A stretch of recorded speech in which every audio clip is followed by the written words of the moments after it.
And welcome, welcome, welcome. This is Peter Winick. I'm the founder and CEO of Thought Leadership Leverage. And today on Leveraging Thought Leadership, our podcast, I am joined by Dr. David Katz. David is the founding director of Yale University's Yale Griffin Prevention Research Center.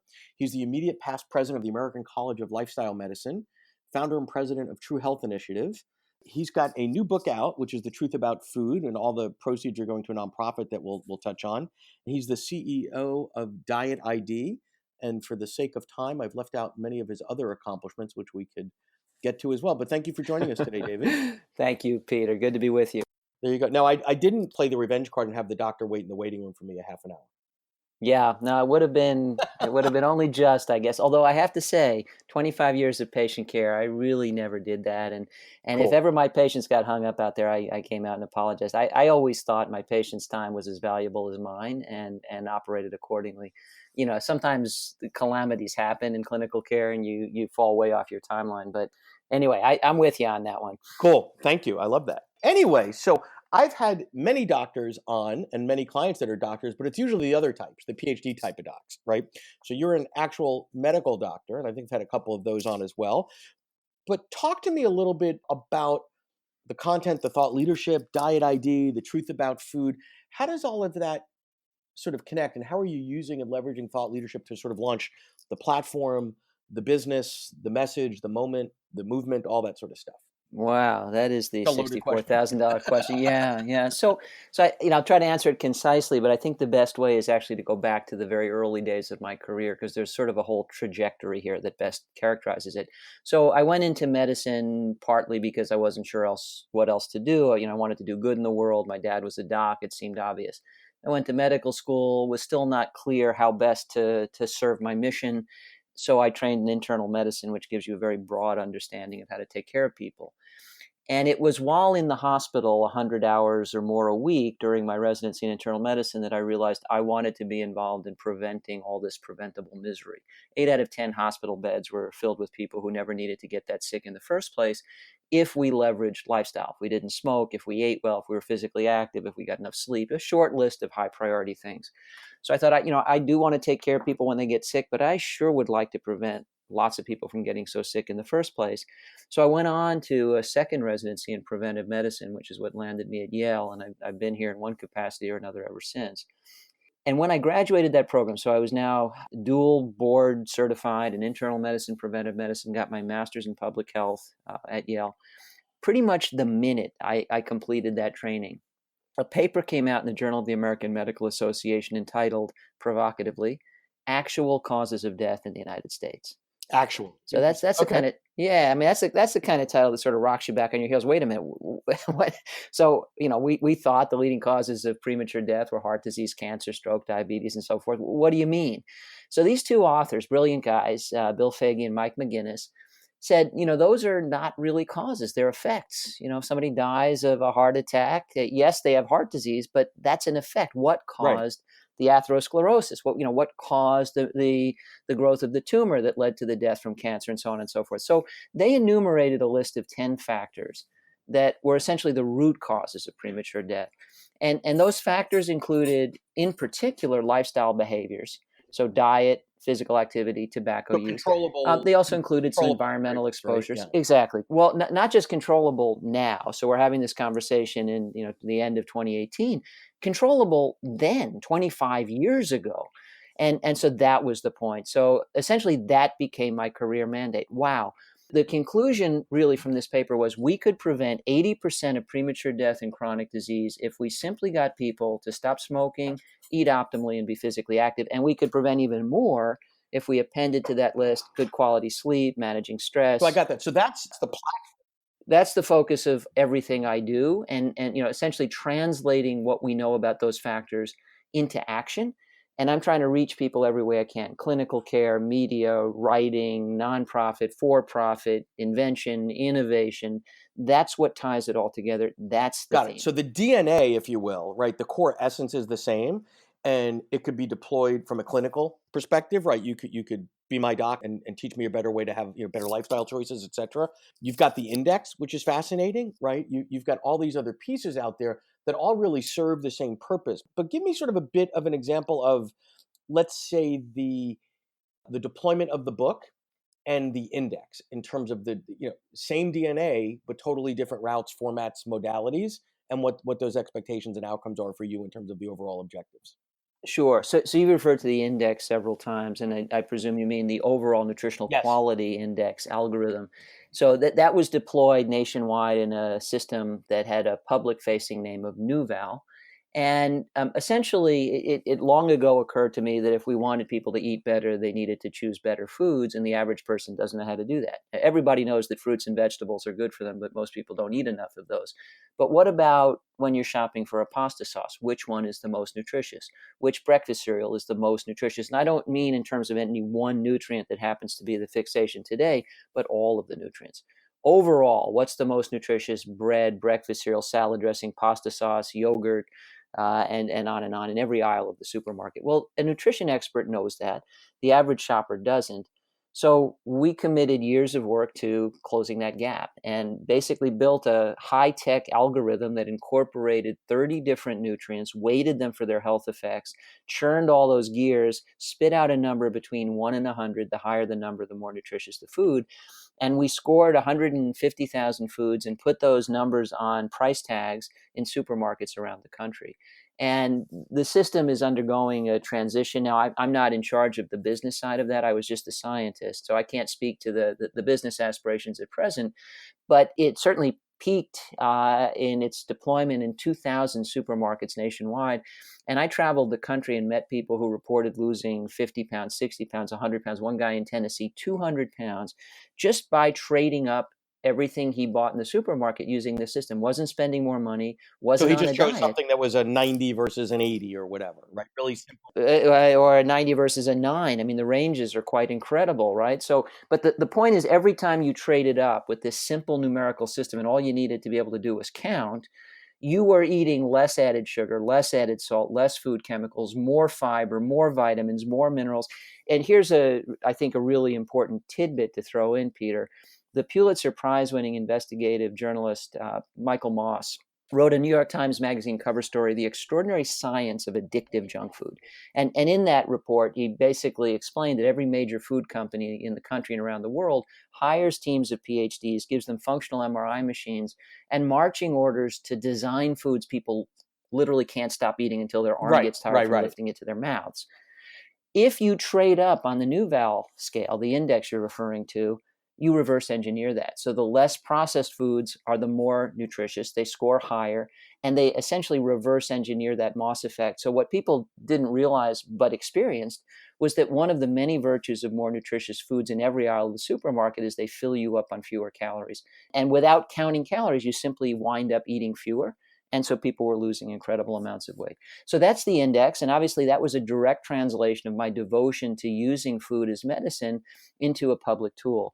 The Truth About Food, the new book, is the same. So I basically realized that telling people what's true about diet today isn't enough, because tomorrow somebody will come out with a fad diet that sounds new. And even if it isn't new, by the way, as we're having this conversation, the hot diet is the keto diet or ketogenic diet. Right. That's the Atkins diet. It's just a new name for something that's been around for 40 years. And, if it were so terrific, where are all the thin people from the last time we tried it? So, I mean, that's all you need to do. You just need to rename stuff.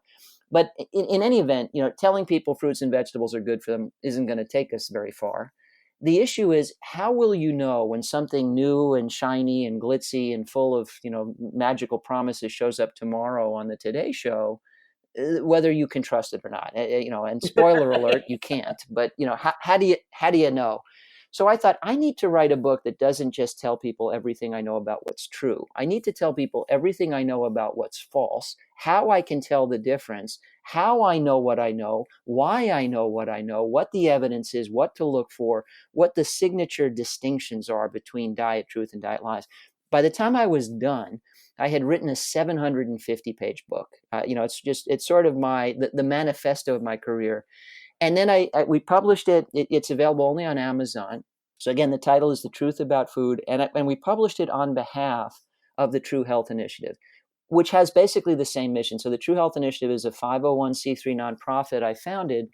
Our council of directors, Peter, is about 500 strong from over 40 countries. It is a who's who in public health. 3 former surgeons general of the United States, the CEO of the Cleveland Clinic, chairs of nutrition departments, deans of medical schools, household names like Sanjay Gupta, famous nutrition writers like Mark Bittman, famous chefs like Alice Waters, all coming together to say we agree about the fundamentals of a healthy diet and lifestyle.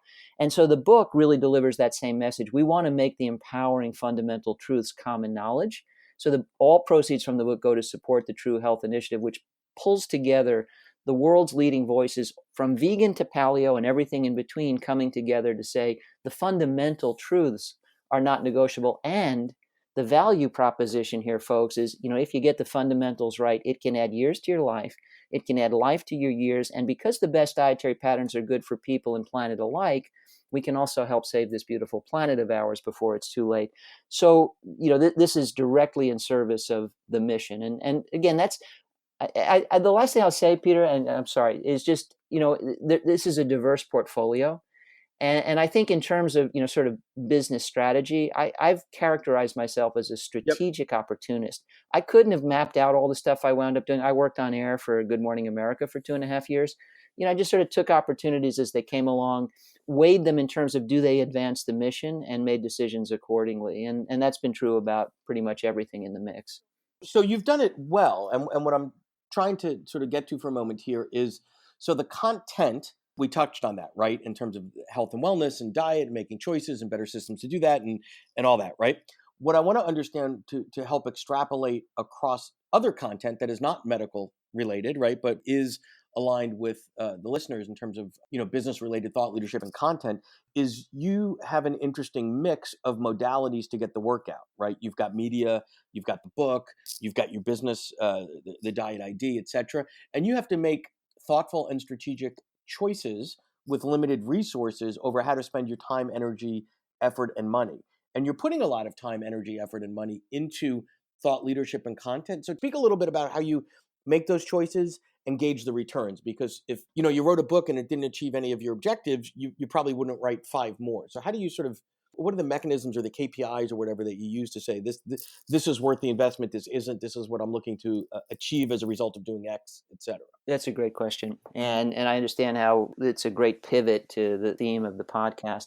It's hard to answer. So, I will speak in general about the mechanisms I use to try and gauge opportunity. So when I say strategic opportunism, I sort of think of a career and business related decisions as kind of deciding to get into a canoe or kayak in a whitewater river. First of all, you decide what kayak to use. You decide what river to put into. So you make some key decisions in the beginning. We've all done that. We decided what to be. But then the white water has its way with you. And I think all of us encounter that. And so, if you're developing a business career, and whether your focus is on maximizing your financial productivity or some specific contribution to the world, you're going to have to ask yourself many times along the way, do I say yes or no?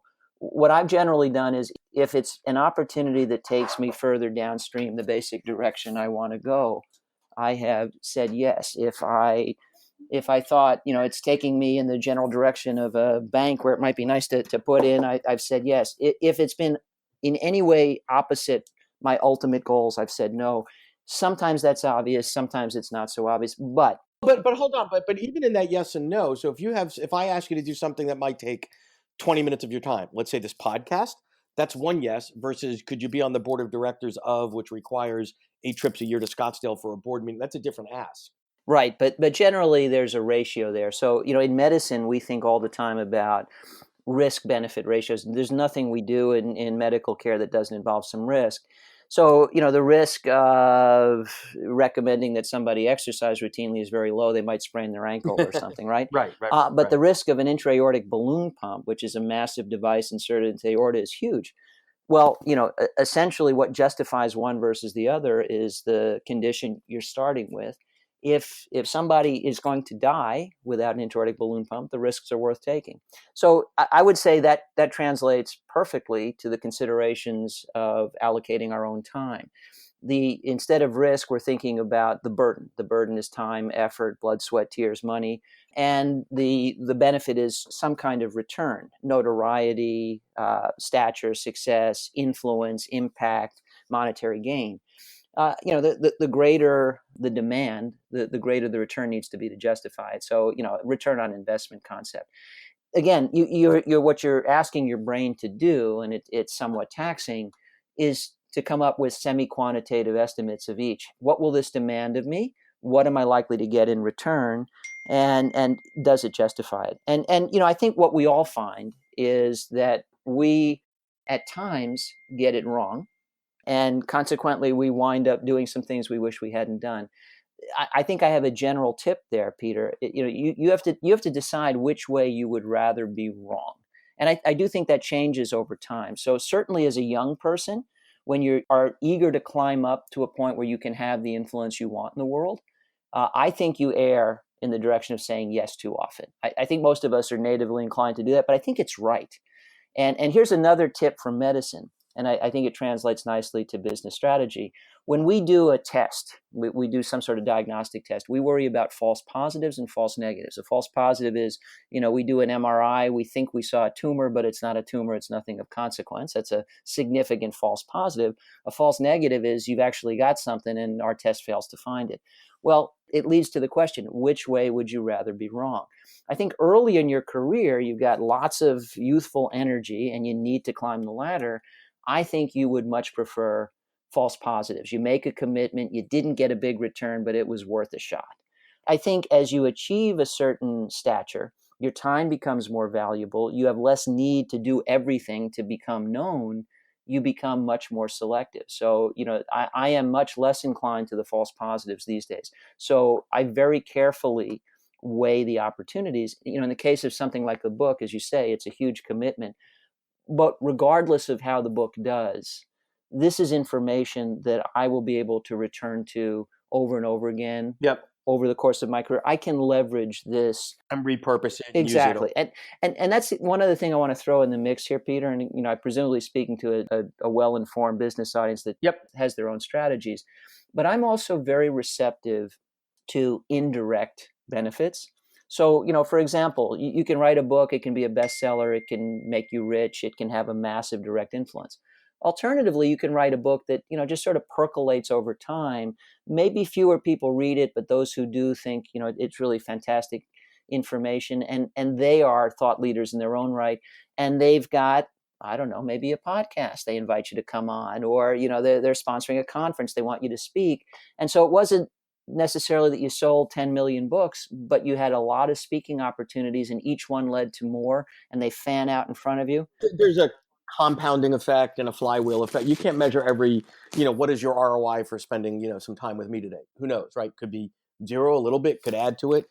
Probably not hurtful, right? So first, no harm. Well, it's a pleasure, and exactly. So those estimates are difficult. But that's what you're doing. Again, in medicine, it's risk benefit. I think in terms of business and influence, it is opportunity cost versus the return, and then it is a critical choice between which way do I want to get it wrong more often. Do I want to miss opportunities that would have been valuable, the false negatives?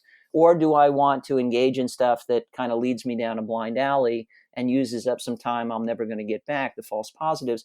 And I think that portfolio, you're always at risk of making both mistakes, but I think the portfolio, the balance between the two shifts. In the early days, embrace as much as seems reasonable as you possibly can and just take the false positives as they come. Later in your career, again, your time's more valuable. You're a little older. You've been to the rodeo. Well, the opportunity cost is more. The opportunity cost is greater, and what you're leaving. Yeah, and so you're a bit more judicious, and I've definitely noticed that shift in my own strategizing over time. Well, this is great. So as we start to wrap up here, if you could throw out sort of one or two things for folks to ponder as they're moving into this place where they're deploying on a consistent basis content and thought leadership to achieve some sort of a business objective, whether it's a movement, financial. What are some things that they might think about based on your expertise and experience? Well, I don't know whether this will be welcome by this audience or not, but I never really cared a lot about money. I like having it as much as the next guy. I've got 5 kids. I've got a family. It's important. But, Right, I right. really think that the critical issue in success is passionate devotion to the difference you want to make in the world.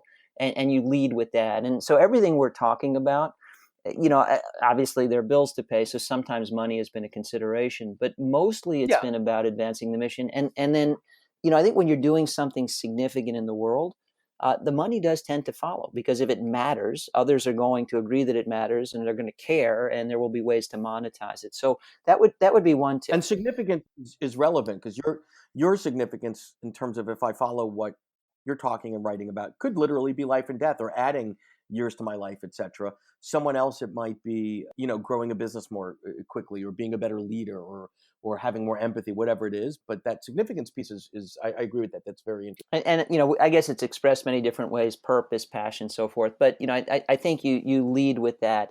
And then the second issue is, be nimble. And I think essentially, throughout the course of one's career, the imperatives change. So, for example, as a physician, I was focused exclusively on human health for much of my career. I reached the conclusion, given the advanced state of climate change, we really have to be talking about the fact that there are no healthy people on an uninhabitable planet.